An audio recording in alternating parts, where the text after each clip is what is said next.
సాక్షిని కళ్ళాపి చల్లి ముక్కేసి వెళ్ళావే నిదరిక రాదు అన్న నిజముని మోసుకుంటూ మది నిన్ను చేరుతుంది చిలక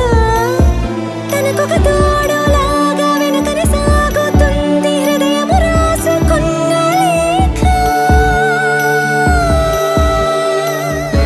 వెన్నెల్లో ఉన్న వెచ్చంగా ఉంది నిన్నే ఊహిస్తుంటే